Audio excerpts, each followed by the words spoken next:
Hello student, आप लोग कैसे हैं। आज हम लोग एक नए टॉपिक के साथ अपना क्लास स्टार्ट करेंगे। हम लोग का टॉपिक है धातु और अधातु। धातु किसे कहते हैं और अधातु किसे कहते हैं। यदि आप हमारे चैनल में नए हैं तो सबसे पहले आप हमारे चैनल को सब्सक्राइब कर दें और बेल बटन को भी दबा दें ताकि आने वाला कोई भी वीडियो हो तो फौरन आपको मिल सके। तो शुरू करते हैं हम लोग धातु और अधातु। हम लोग दैनिक जीवन में बहुत से चीजों को देखते हैं। जैसे मेरा ये कलम है, ये प्लास्टिक का बना हुआ है। ये मेरा खिड़की है, लोहे का बना हुआ है। कोई स्टील का बना होता है, कोई तांबे का बना होता है। बहुत सी चीजों का अपने दैनिक जीवन में हम बहुत सी चीजों को देखते हैं। ये पंखा है, पंखा हमारा लोहे का बना है, उसमें जो तार है वो तांबे का तार है। तो हमें अब अलग करना है कौन है धातु, कौन है अधातु। तो हमको सबसे पहले हमको पढ़ना है धातु। धातु किसे कहते हैं। हमने हमारे दीवारों में जो ग्रिल लगा हुआ है वो लोहे का बना है तो वो धातु है। और कुछ पदार्थ ऐसे होते हैं जो अधातु होते हैं, जैसे हमारे ऑक्सीजन हम जो सांस लेते हैं ये अधातु है। हाँ, उसके बाद नाइट्रोजन गैस है, ये अधातु है। हाइड्रोजन गैस है, ये अधातु है। सल्फर है, अधातु है। क्लोरीन है, अधातु है। लेकिन धातु कौन कौन है। सोना है, धातु है। तांबा है, धातु है। चांदी है, धातु है। लोहा है, धातु है। सोडियम है, धातु है। पोटेशियम है, धातु है। कैल्शियम है, धातु है। तो हमको अब अंतर करना है। सबसे पहले इसको सीख लेना है हमको कि धातु किसे कहते हैं, अधातु किसे कहते हैं, उनकी क्या क्या विशेषताएं हैं। ये सब पर हम लोग चर्चा करेंगे एक एक करके। तो सबसे पहले देखते हैं हम लोग धातु किसे कहते हैं। धातु के गुण।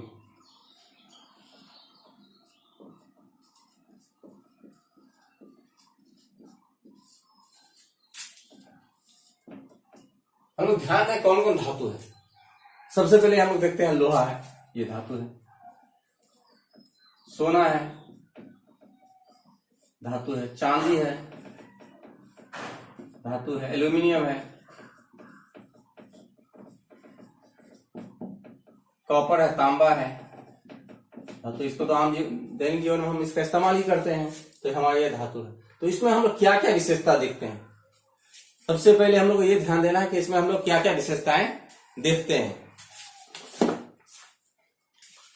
अब देखिए, अगर हम लोग लोहा को लेते हैं या सोना को लेते हैं, चांदी को लेते हैं, तांबा को लेते हैं, एल्यूमिनियम को लेते हैं, तो इसमें हम लोग ये देखते हैं कि लोहा को अगर हम पीटेंगे तो क्या होता है, वो पतला चादर बन जाता है। जैसे टीन वगैरह होता है, पतला चादर बन जाता है, बारीक चादर बन जाता है, मतलब प्लेट, हाँ, सीट जिसको कहते हैं। तो ये पहला गुण उसका हो सकता है कि धातुएं आघातवर्ध और आघातवर्ध होते हैं। मतलब उसको अगर हम पीटेंगे तो पतले चादर में उसको हम बना सकते हैं। तो पहला गुण हमारा क्या हो गया, धातुएं आघातवर्ध होती है। धातुएं आघातवर्ध होती है। अब आघातवर्ध किसे कहते हैं। धातुओं को पीटने पर उसे पतले चादरों में बदला जा सकता है। धातुओं को पीटकर उसके पतले चादर बनाए जा सकते हैं। इसको हम आघातवर्ध कहते हैं, आघातवर्धता कहते हैं। धातुओं को पीटकर, धातुओं को पीटकर पतले चादरों में पतले चादर बनाए जा सकते हैं। ये ओढ़ने वाला चादर नहीं, इसका मतलब लोहे का जो सीट होता है वो पतला चादर है।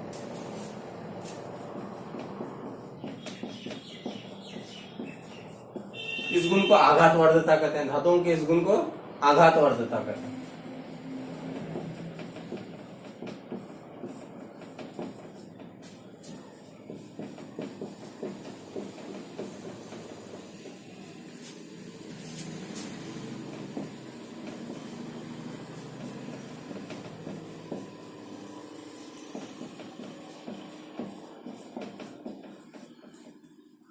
दूसरा है,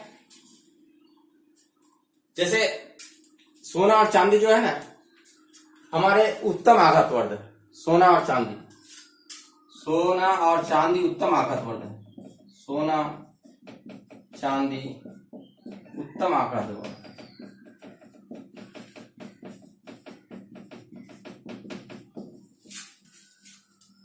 सोना और चांदी जो धातु है हमारा, ये उत्तम आघात वर्ध है। इसके अलावा धातुओं के पीट कर जो चादर बनाए जा सकते हैं। तो हम लोग देखते हैं कि बिस्किट का पैकेट में, कुछ खाने वाले पदार्थों के पैकेट में उसको क्या होता है, एल्युमिनियम की बिल्कुल पतली पन्नी से वो क्या होता है, पैक रहता है। एल्युमिनियम की पन्नी से, एल्युमिनियम का वरक रहता है वो। या कभी कभी हम लोग देखते हैं मिठाई पर चांदी का वरक भी चढ़ा देता है, तो कितना बारीक वरक बना देता है। तो वो भी क्या है, धातुओं का ही बना है। एल्युमिनियम का सीट, एल्युमिनियम वर्क बनाया जो जाता है वो भी धातु, वो क्या है, वो उस गुण को हम क्या कर सकते हैं, आघात वर्धता कहते हैं। एल्युमिनियम के पतले वर्कों का इस्तेमाल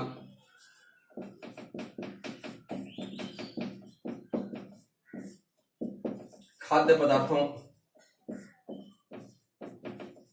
बिस्किटों,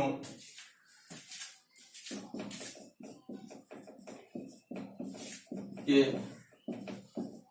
पैकिंग में भी किया जाता है। चॉकलेटों भी कर सकते हैं। किसी के पैकेटों में, चॉकलेट के पैकेटों में, चॉकलेट में भी किया जाता है। ये वो धातुएं आघात वर्ध होती हैं। धातुएं, इसके पतले चादर बनाए जा सकते हैं, धातुओं के पतले चादर बना सकते हैं, इसका इस्तेमाल कर सकते हैं। अब हम लोग चलेंगे, धातुएं तन्य होती हैं।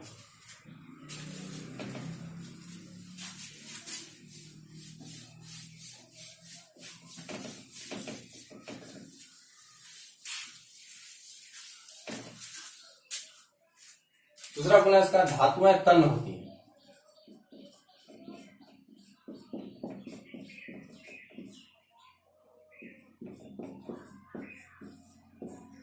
यानी धातुओं को अगर हम खींचेंगे तो लंबा तार बना सकते हैं। लंबा तार, धातुओं को खींचकर लंबा तार बनाया जा सकता है। धातुओं को खींचकर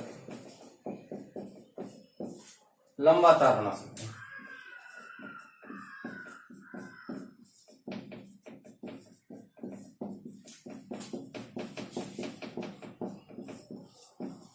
धातु के इस गुण को तन्यता कहते हैं।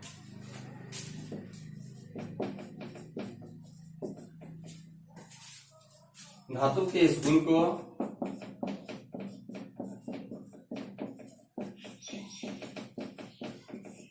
तन्यता कहते हैं। धातुओं को खींचकर लंबा तार बना सकते हैं, और धातुओं के इस गुण को हम क्या कर सकते हैं, तन्यता कहते हैं। अब जानते हैं, 1 ग्राम अगर सोना लेंगे हम और उसको लंबा तार खींचेंगे तो 2 किलोमीटर लंबा तार खींच सकते हैं। सबसे अधिक तन्य धातु है वो सोना, सबसे अधिक तन्य धातु है सोना, सर्वाधिक तन्य धातु है।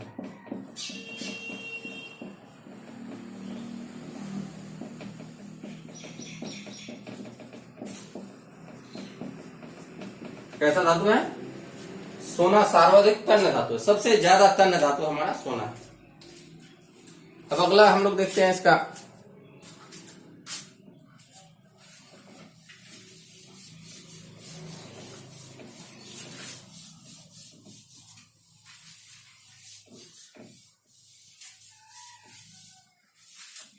धातुएं उष्मा की सुचालक होती है।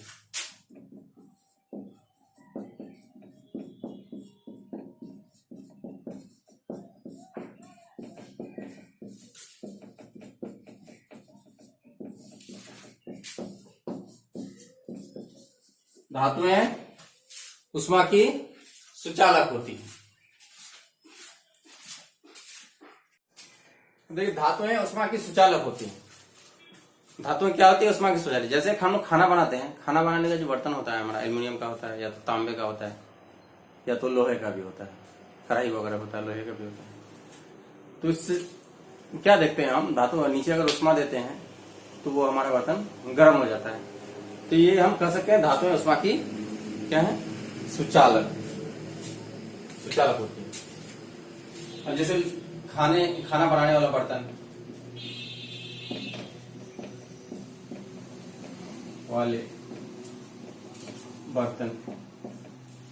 से लोहा के बर्तन,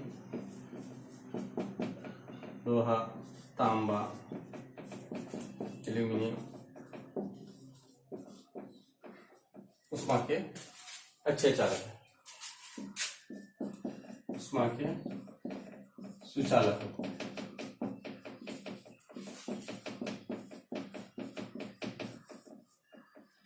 अब देखिए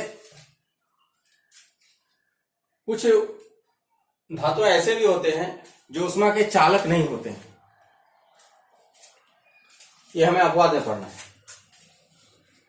उष्मा के चालक नहीं होते, लेड और मरकरी उष्मा के कुचालक, उष्मा के कुचालक कौन कौन है, लेड और मरकरी, ये हमारे उष्मा के कुचालक होते हैं। विद्युत के कुचालक नहीं, उष्मा के कुचालक होते हैं। ये हमेशा ध्यान रखना। यानी गर्म करेंगे एक छोर, दूसरे छोर में गर्म नहीं होगा, लेकिन विद्युत धारा एक जगह से दूसरी जगह चले जाएगा उसका, विद्युत धारा उसका एक जगह से दूसरी जगह चले जाएगा। लेकिन क्या होता है, वो जो उष्मा के कुचालक होते हैं। अब हम लोग देखते हैं धातुओं में एक विशेष प्रकार की आवाज होती है, टन टन की आवाज होती है। धातुओं में एक विशेष प्रकार की आवाज होती है। जैसे हमारे पास ये धातु है, इसको आवाज देते हैं तो क्या होता है, विशेष प्रकार की आवाज होती है, जिसको हम ध्वनिक कहते हैं। धातुओं को पीटने पर विशेष प्रकार की आवाज निकलती है।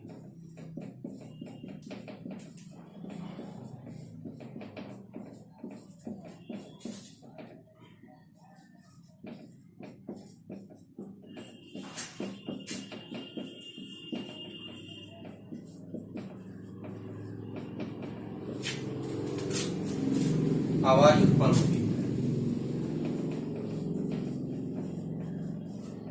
इस गुण को ध्वनिक कहते हैं, इस गुण को ध्वनिक कहते हैं।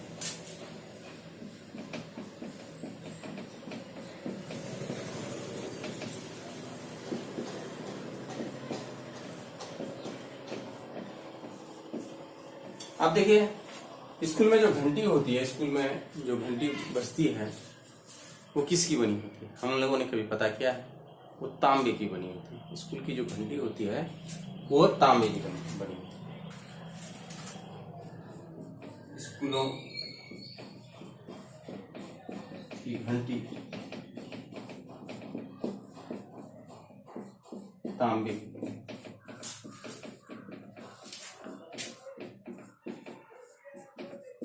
नोट कर लें।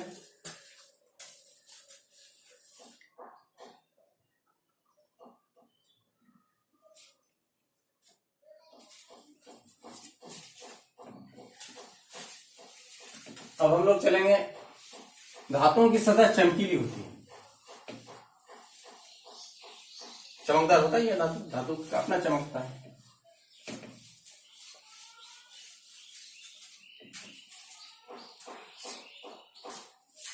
धातुओं की सतह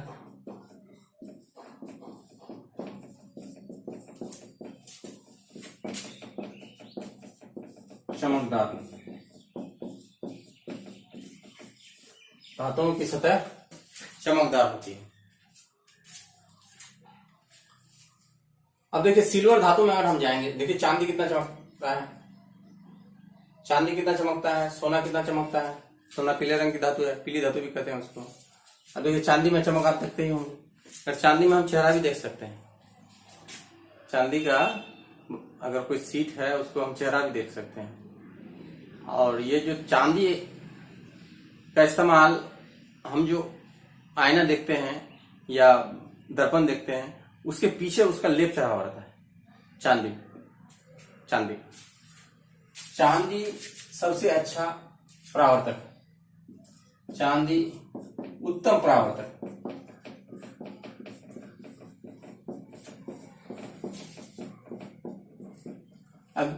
अब कर सकते हैं, दर्पण में किसका लेप रहता है? दर्पण के पीछे चांदी का लेप रहता है। दर्पण के पीछे चांदी का लेप रहता है।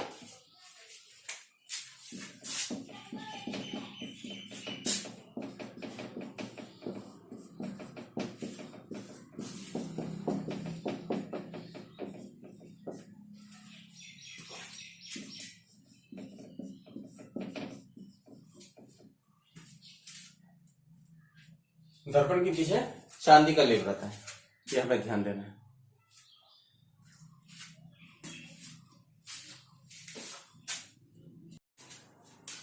अब हम लोग धातुओं का अगला गुण देख रहे हैं कि धातुओं के गलनांक और क्वथनांक जो होते हैं ना, बहुत उच्च होते हैं। मतलब जल्दी गलता नहीं गर्म करने से, बहुत ही उस पर ताप देना पड़ता है, और जो उबलता है उसका भी ताप बहुत ज्यादा होता है।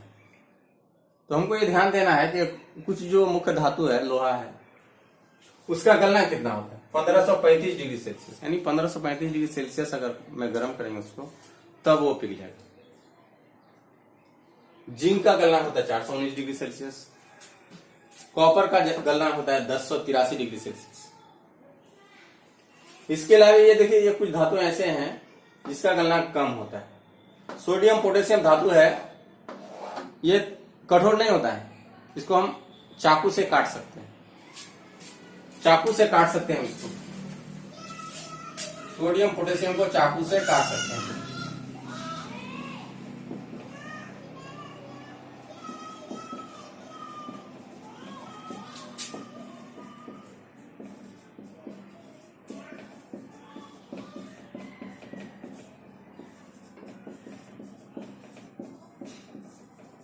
उसी तरह गैलियम और सीजियम जो है, उसको हम हथेली में भी रखें तो वो पिघल जाता है बहुत कम तापमान में। देख रहे हैं 28-30, जैसे अभी का तापमान जो है 28-30-32 है, तो उस स्थिति में क्या हो जाएगा? वो गल जाएगा। गैलियम और सीजियम को हथेली पर रखने पर पिघल जाता है। गैलियम और सीजियम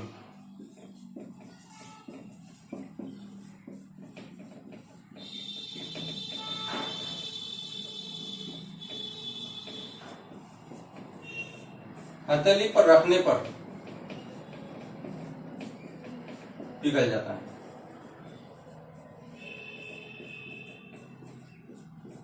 गैलियम और सीजियम को कहां रखेंगे? अगर क्या हम हथेली में रखें तो वो पिघल जाता है।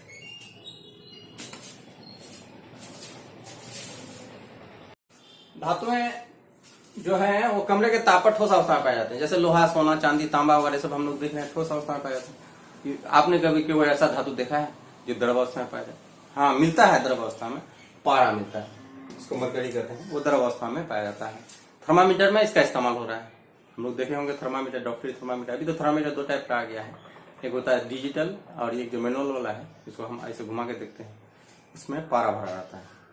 अब घनत्व के बारे में चर्चा करते हैं। मतलब 1 सेमी लंबा, 1 सेमी चौड़ा, 1 सेमी ऊंचा अगर कोई आकृति हो, उसमें वो धातु कितना ग्राम होता है, यानी प्रत्येक आयतन में, प्रत्येक घन सेमी में। जिंक का घनत्व है 7.1, आयरन का घनत्व है 7.9, कॉपर का घनत्व है 8.9, सिल्वर का घनत्व है 10.5, गोल्ड का है 19.3, सोडियम का है 7। धातु का एक गुण हमें आप पढ़ना है, एक दो गुण। ये कमरे के ताप पर क्या होता है? ठोस अवस्था में पाया जाता है। कमरे के ताप पर ये ठोस अवस्था पाया जाता है। लेकिन कुछ धातु ऐसे हैं जो कमरे के ताप पर द्रव अवस्था में पाए जाते हैं, जैसे पारा, जिसको मरकरी भी कहते हैं। मरकरी द्रव अवस्था में पाया जाता है, यानी वो द्रव अवस्था में पाया जाता है। जैसे हम लोग थर्मामीटर में देखते होंगे, उसको चमकीला जो पदार्थ होता है वो हमारा मरकरी होता है। अब हम लोग देखते हैं घनत्व। घनत्व धातुओं में के घनत्व क्या होते हैं? उच्च होते हैं, बहुत उच्च होते हैं, जिसकी वजह से वो भारी होते हैं। जब उन्हें घनत्व उच्च होगा तो भारी होगा। तो जिंक का घनत्व है 7.1 ग्राम प्रति सेंटीमीटर क्यूब, यानी 1 सेंटीमीटर लंबा, 1 सेंटीमीटर चौड़ा, 1 सेंटीमीटर ऊंचा अगर जिंक लेंगे तो उसका वजन हो जाएगा मेरा 7.1 ग्राम।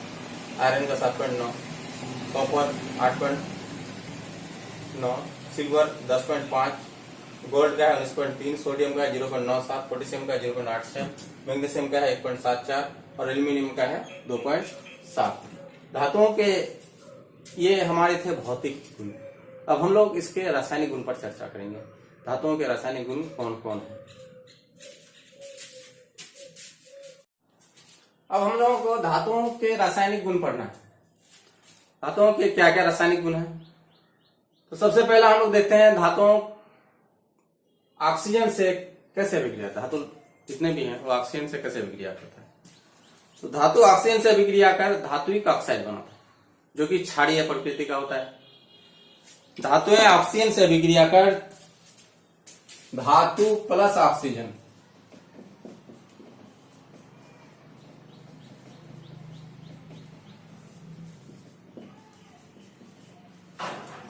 धात्विक ऑक्साइड, जो कि क्षारीय प्रकृति का होता है। कैसी प्रकृति का होता है? क्षारीय प्रकृति।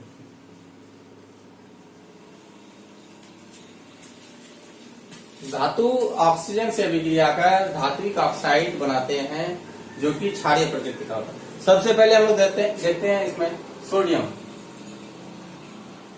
ऑक्सीजन से विक्रिया करके सोडियम मोनोऑक्साइड बनाता है। उसी तरह पोटेशियम ऑक्सीजन से विक्रिया करके पोटेशियम मोनोऑक्साइड बनाता है। कैल्शियम ऑक्सीजन से विक्रिया करके कैल्शियम ऑक्साइड बनाता है। मैग्नीशियम ऑक्सीजन से विक्रिया करके मैग्नीशियम बनाता है, मैग्नीशियम ऑक्साइड। उसी तरह जिंक ऑक्सीजन से विक्रिया करके जिंक ऑक्साइड बनाता है।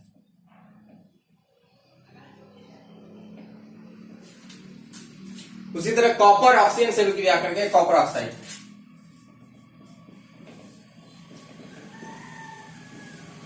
ये ध्यान दीजिए, सोडियम की संयुक्ता 1 है, ऑक्सीजन की संयुक्ता 2 है, तो इसका 2 इसमें आ जाता है, इसी वजह से सोडियम मोनोऑक्साइड हो गई। Sodium monoxide, potassium monoxide, sodium monoxide.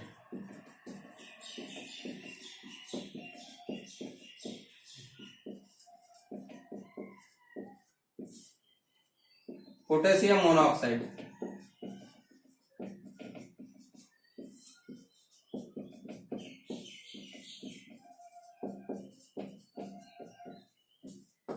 Calcium oxide.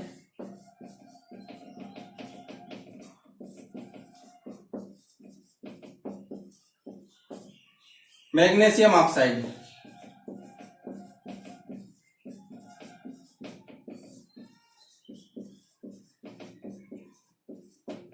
Zinc oxide.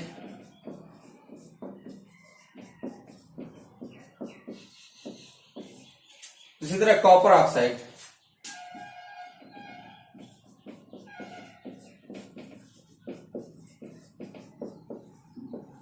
देखिए कॉपर जो है ना फौरन विक्रिया नहीं करता है, उसको अगर हम चलाते रहते हैं जलाते रहते हैं तो ये कॉपर ऑक्साइड में बदलता है।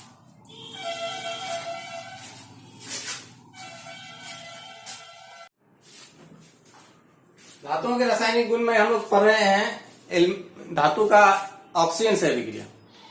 तो कुछ समीकरण हम लोग पढ़े, उसके बाद फिर हम इस 2 समीकरण पर विचार करते हैं। Al + O2 Al2O3 Zn + O2 ZnO। ये दोनों जो यौगिक हैं, ये दोनों क्या करते हैं? उभयधर्मी ऑक्साइड कहलाते हैं। क्या कहलाते हैं? उभयधर्मी। उभय मतलब दो गुण वाला, मतलब ऐसा गुण जो अम्ल का भी गुण दिखाता है और क्षार का भी गुण दिखाता है। तो इसी वजह से इन दोनों को उभयधर्मी ऑक्साइड कहते हैं। वो सवाल पूछेगा उभयधर्मी ऑक्साइड किसे कहते हैं, तो हमें जवाब देना है कि वैसे अम्ल, वैसे यौगिक जो अम्लीय गुण भी दर्शाते हैं और क्षारीय गुण भी, वैसे ऑक्साइड जो अम्लीय गुण भी दर्शाते हैं और क्षारीय गुण भी दर्शाते हैं, वैसे ऑक्साइड को हम उभयधर्मी ऑक्साइड कहेंगे। जैसे Al2O3 + HCl, AlCl3 + H2, यानी एल्यूमिनियम ऑक्साइड हाइड्रोक्लोरिक अम्ल से विक्रिया करता है, एल्यूमिनियम क्लोराइड बनाता है, फिर जल बनाता है। फिर एल्यूमिनियम ऑक्साइड सोडियम हाइड्रोक्साइड से विक्रिया करता है, ये क्षारीय है, पढ़े थे हम लोग। सोडियम एल्यूमिनेट बनाता है और H2O बनाता है। ये एक बार यहाँ देखिए एल्यूमिनियम क्षार की प्रकृति दर्शाता है, एक बार एल्यूमिनियम अम्ल की प्रकृति दर्शाता है। नोट कर लीजिए, फिर हम लोग चलेंगे, स्क्रीनशॉट ले लीजिए। अब हम लोग चलेंगे थोड़ा सा इसी से संबंधित। अब है चलते हैं सोडियम, ऑक्सीजन से विक्रिया करता है, सोडियम मोनोऑक्साइड बनाता है, सोडियम मोनोऑक्साइड बनाता है। उसी तरह पोटेशियम ऑक्सीजन से विक्रिया करता है, पोटेशियम मोनोऑक्साइड बनाता है।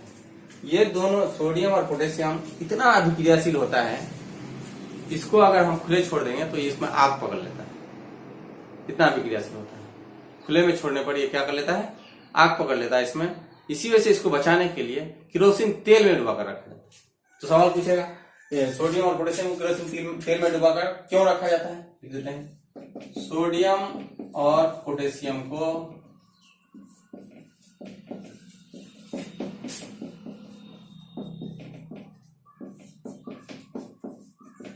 केरोसिन तेल में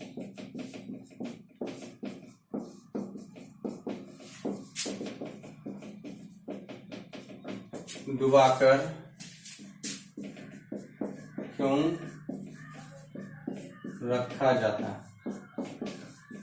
सोडियम और पोटेशियम को केरोसिन तेल में डुबाकर क्यों रखा जाता है, कह सकते हैं सोडियम और पोटेशियम इतना अभिक्रियाशील है कि उसे खुले हवा में छोड़ने पर उसमें आग पकड़ लेता है। सोडियम और पोटेशियम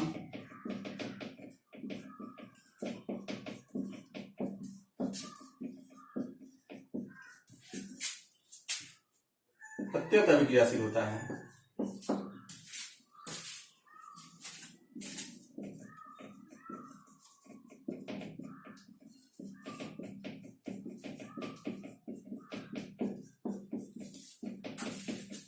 जो ऑक्सीजन से तीव्रता से विक्रिया करता है।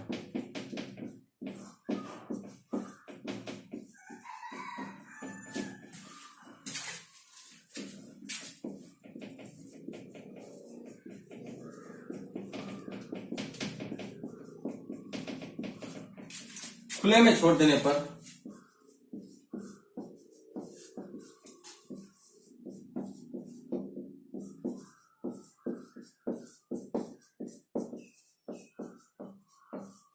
आग पकड़ लेता है।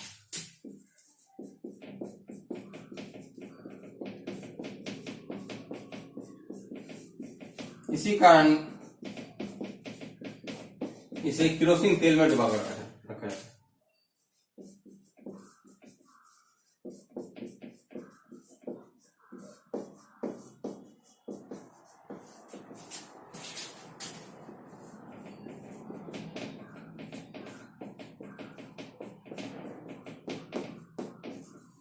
इसी कारण इसको क्या किया जाता है, केरोसिन तेल में डुबाकर रखा जाता है।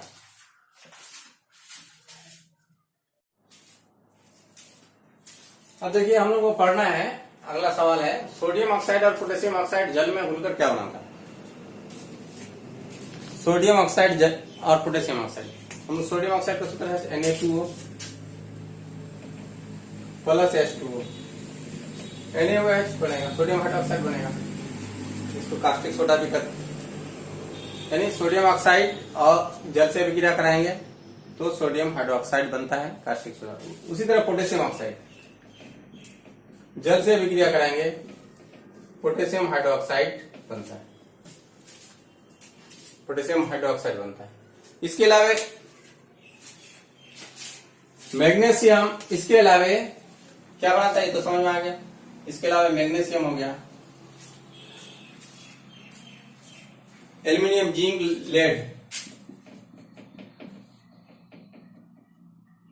लेड का नाम क्या है, पीबी। ये सभी जो है ना ऑक्सीजन से अभिक्रिया कर उस पर एक पतली परत चढ़ जाती है। इन सबों पर मैग्नीशियम, एल्यूमिनियम, जिंक, लेड, ये ऑक्सीजन से अभिक्रिया करती है तो उस पर पतली परत चढ़ जाती है। जो पतली ऑक्साइड परत चढ़ जाती है वो उसको उसके संक्षारण में मदद करती है। तो सवाल पूछेगा अगर कि magnesium, aluminium, zinc, lead oxygen से विक्रिया कर क्या बनाती है? ऑक्साइड बनाती है। ये ऑक्साइड की एक पतली परत उस पर होती है जो उसको ऑक्सीकरण से बचाती है। ऑक्सीकरण को, धातु को किससे बचाती है? ऑक्सीकरण से बचाती है। तो हम कह सकते हैं magnesium, aluminium, zinc, lead oxygen से विक्रिया कर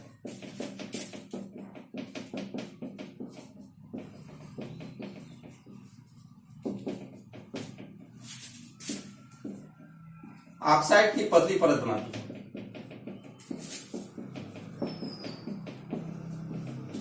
पतली परत बनाती है जो ऑक्सीकरण से बचाती है। तो क्या बचाती है? ऑक्सीकरण से बचाती है।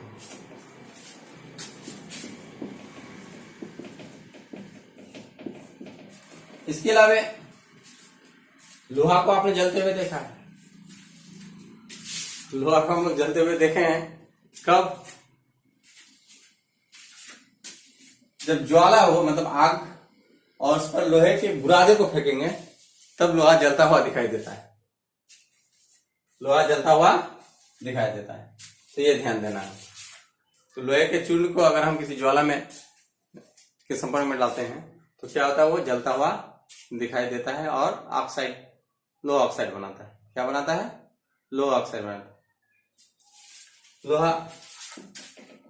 लोहे के चूर्ण को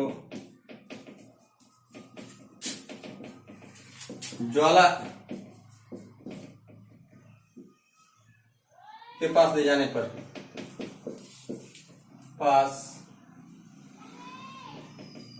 लोहे का चूर्ण तेजी के साथ ज्वाला के साथ जलता है, ज्वाला में जलता है। लोहे के चूर्ण तेजी के साथ, तेजी से ज्वाला में जलता है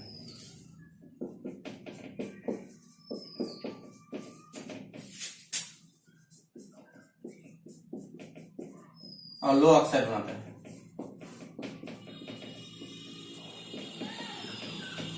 अच्छा, सोना चांदी के बारे में सुने हैं? सोना चांदी हमारा क्या होता है? जलता है, ऑक्सीजन से विक्रिया करता है कि नहीं? तो ये हमें ध्यान देना है। सोना और चांदी ऑक्सीजन से विक्रिया नहीं करता है। सोना और चांदी ऑक्सीजन से विक्रिया नहीं करता है। सोना और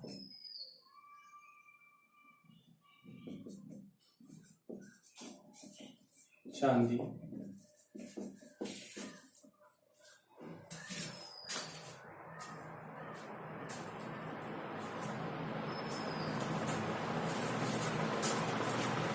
ऑक्सीजन से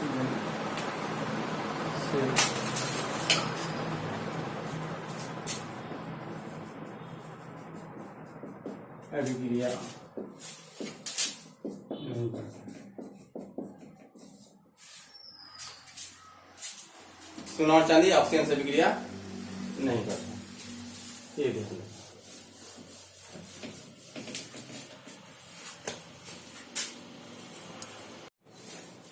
अब हम लोग का टॉपिक है एनोडीकरण। एनोडीकरण किसे कहते हैं? एनोडीकरण क्या है? जैसे एल्यूमिनियम पर ऑक्साइड की परत चढ़ाने की प्रक्रिया को एनोडीकरण कहते हैं। एल्यूमिनियम पर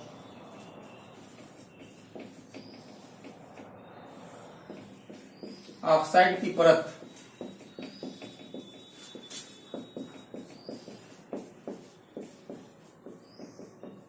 चढ़ाने की प्रक्रिया को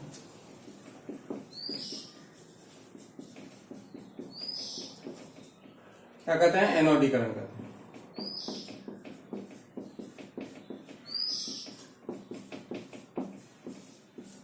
अच्छा, ऑक्साइड की परत चढ़ाते क्यों है? यानी उसको संक्षारण से बचाने के लिए ऑक्साइड की परत चढ़ाया जाता है। संक्षारण से बचाने के लिए, मतलब संक्षारित होने के लिए, होने से बचाने के लिए, मतलब बर्बाद नहीं होना, संक्षारित होने से बचाने के लिए।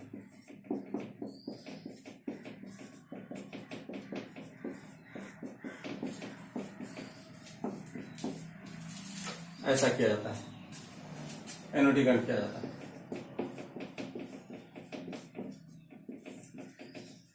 अब इसको करते कैसे हैं? इसके लिए हम क्या करते हैं? दो ध्रुव, जैसे कोई विलयन ले लिए, कॉपर सल्फेट का विलयन लेते हैं। विलयन किसका लेते हैं? कॉपर सल्फेट का विलयन लेते हैं। कॉपर सल्फेट के विलयन में ये जो एल्यूमिनियम मेरा शुद्ध एल्यूमिनियम है उसको हम एनोड बना देते हैं, और अशुद्ध जो है उसको हम कोई दूसरा भी धातु ले लेते हैं, उसको हम कैथोड बना देते हैं, अशुद्ध को कैथोड बना देते हैं। तो उसके बाद इसमें विद्युत धारा प्रवाहित करते हैं, तो क्या होता है, यहाँ पर क्या होता है, ऑक्सीजन आके जमा हो जाता है एल्यूमिनियम पर। एल्यूमिनियम पर ऑक्सीजन जमा होता है और उस पर ऑक्साइड की परत चढ़ जाती है।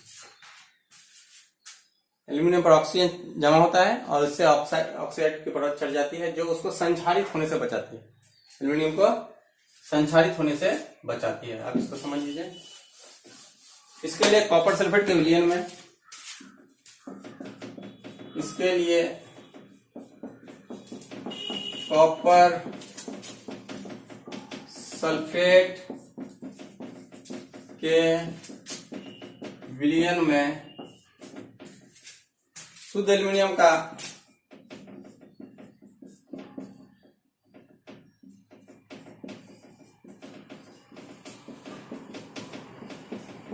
एनोड डालकर विद्युत अपघटन परिष्करण किया जाता है। विद्युत अपघटन किया जाता है।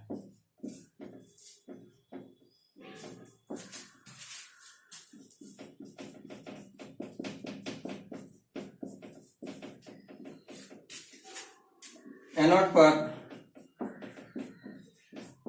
ऑक्साइड की पतली परत चढ़ जाती है।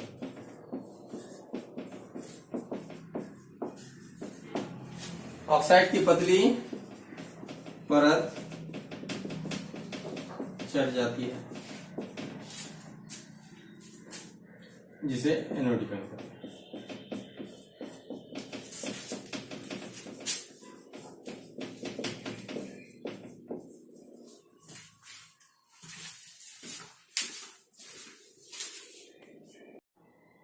ठीक है। धातु जल के साथ अभिक्रिया करके क्या बनाता है? धातु जल के साथ अभिक्रिया करके धातु का हाइड्रोक्साइड बनाता है और हाइड्रोजन गैस मुक्त करता है। जैसे sodium H2O, sodium hydroxide plus H2, potassium plus H2O, potassium hydroxide plus H2,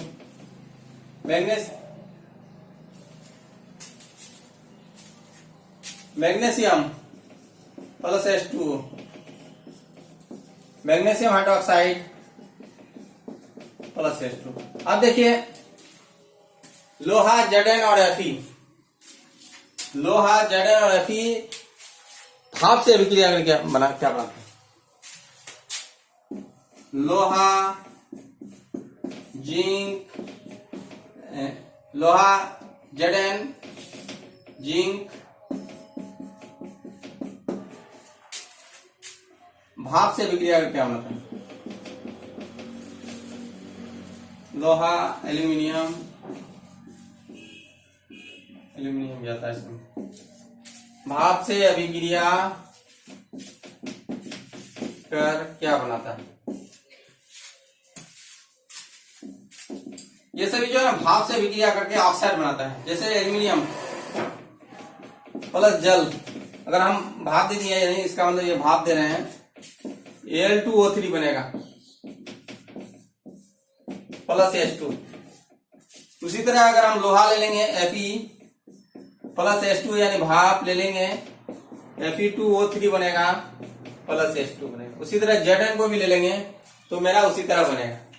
तो हम ये ध्यान दिए, सोडियम जल से अभिक्रिया करके सोडियम हाइड्रोक्साइड, ये सब तो क्योंकि सोडियम मैग्नीशियम एल्यूमिनियम ये सब साधारण जल से अभिक्रिया कर लेता है, लेकिन ये भाप से अभिक्रिया करता है। उसी तरह कैल्शियम भी है, कैल्शियम हाइड्रोक्साइड बनाता है।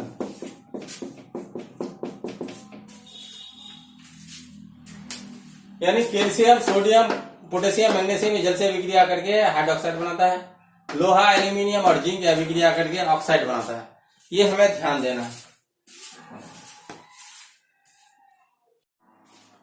अब देखिए हम लोग धातु अम्ल से अभिक्रिया करता है, कैसे अभिक्रिया करता है और क्या क्या बनाता है, हमें यह ध्यान देना है।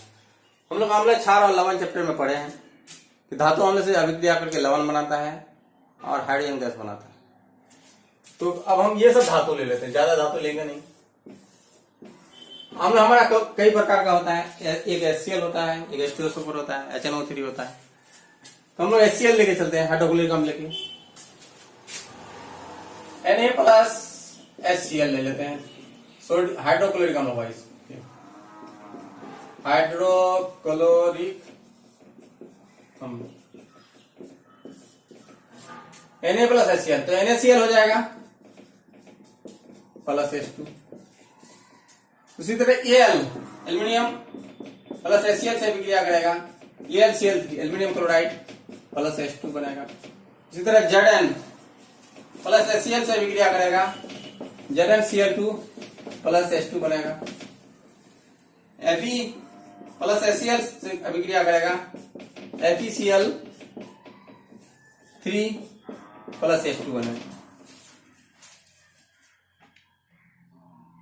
FeCl2 बनता है फेरिक क्लोराइड, फेरस क्लोराइड होता है फेरिक क्लोराइड। हाँ, तो ये हम ध्यान दिए, धातु दोनों अम्लों से विक्रिया क्या बनाता है, लवण और हाइड्रोजन गैस बनाता है। Na+HCl, NaCl plus H2, Al+HCl, AlCl3 plus H2। अब हम लोग ध्यान देंगे, अब यही अगर हम ले लेते हैं इसको H2SO4 के साथ विक्रिया करके, Na+H2SO4, तो Na2SO4 प्लस H2 हो जाएगा। उस तरह ये मैग्नीशियम को अगर हम ले लें plus H2SO4, magnesium sulphate plus H2 बनेगा। इस तरह हम देखते हैं धातु अम्ल से विक्रिया करके लवण बनाता है और हाइड्रोजन गैस मुक्त करता है। तो आप अब तक अगर हमारे चैनल को सब्सक्राइब नहीं किए हैं तो चैनल को सब्सक्राइब कर दें और उसका बेल घंटी को भी दबा दें, ताकि आने वाला हर वीडियो आपको मिल सके। हम आपके लिए अच्छा से अच्छा वीडियो तैयार कर रहे हैं, आप हमारे चैनल के साथ बने रहें। धन्यवाद।